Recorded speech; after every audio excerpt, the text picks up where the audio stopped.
Hi guys, and welcome to my channel Carnival of Creativity. Today's try something new video is going to be needle felting. This is something that I've wanted to try for a really long time, and yeah, I bought a kit at the handmade fair and read the instructions and had a go at it myself. So here is the process of how to do it, and if you like this video please make sure to subscribe, and without further ado let's hop right into it. So the first thing you want to do, I just unpacked my little kit. This cost me £10, this little kit, and it came with everything I needed apart from the foam, but I had foam anyway, so it wasn't a big deal, like the spongy foam I mean. So all you want to do is grab your, I think they're called rovings, wool rovings, like the natural wool, felt wool stuff. And to make this penguin, all I did was get about a 30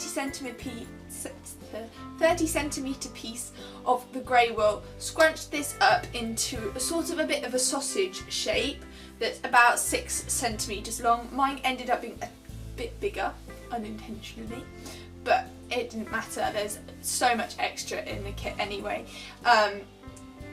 And all you really need to do for needle felting is roll as much of it up as you can and use the needle to stab it and form shapes that you need. So you can do this by starting just on the foam and then attaching it to whatever you're doing, or going straight in on whatever you're doing.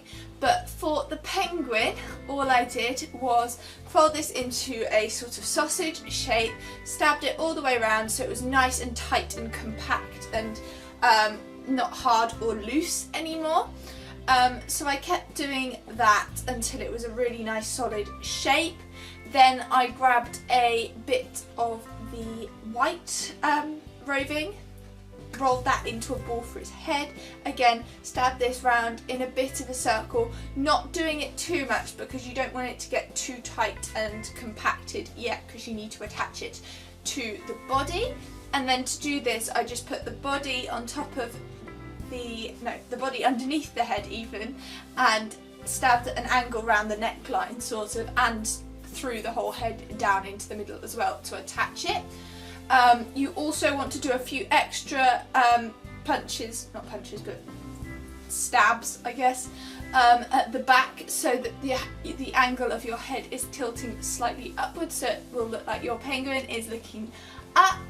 And I then grabbed some of the black wool to do essentially a scarf around the front of the penguin's head, and then up round the back as well, creating a little bit of a loop with the black in the front, and curving this round to create the shape of the face. The next step was to do the feet, and for this I grabbed a little bit more of the grey. You want to do the tail in the same way as well, and just grab your piece of wool, fold it into a sort of a triangular shape for the tail, stabbing this again straight down on your mat so it's nice and compact first, before then attaching it to the underside of your penguin just by pushing the needle in a few times to make sure it's nice and secure. And then you want to do this again for the feet, but using the black wool this time, creating two little balls so to speak, and then attaching these on the bottom at the front for the little feet for the penguin. Then the last few details you want to do are the wings, and then obviously the eyes as well, and the beak. You want to put your grab some more of the grey, fold it into sort of an ovally shape, stab this a few times, and then attach these onto either side of your penguin for its wings, and then create a sort of a bit like a ball, and stab this onto the bottom part of the black detailing on the face to create the beak, making sure that the middle stays further out than the edges, and then just punch it round with the needle to create to make the sides go further in. Then once you've done this, you want to grab a little bit of the black for the eyes, a little tiny ball, and punch this in as hard as you can into its face, where it in the socket, I guess. before grabbing a tiny piece of white as well to create the little shine and detail on his eyes. And you could always go back in and do a few more stitches on the back of his head.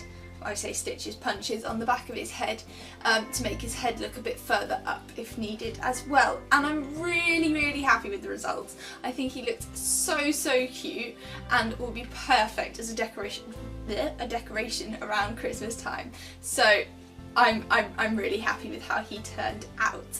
If you like this video, please make sure to subscribe, and I will see you all next time. Bye guys!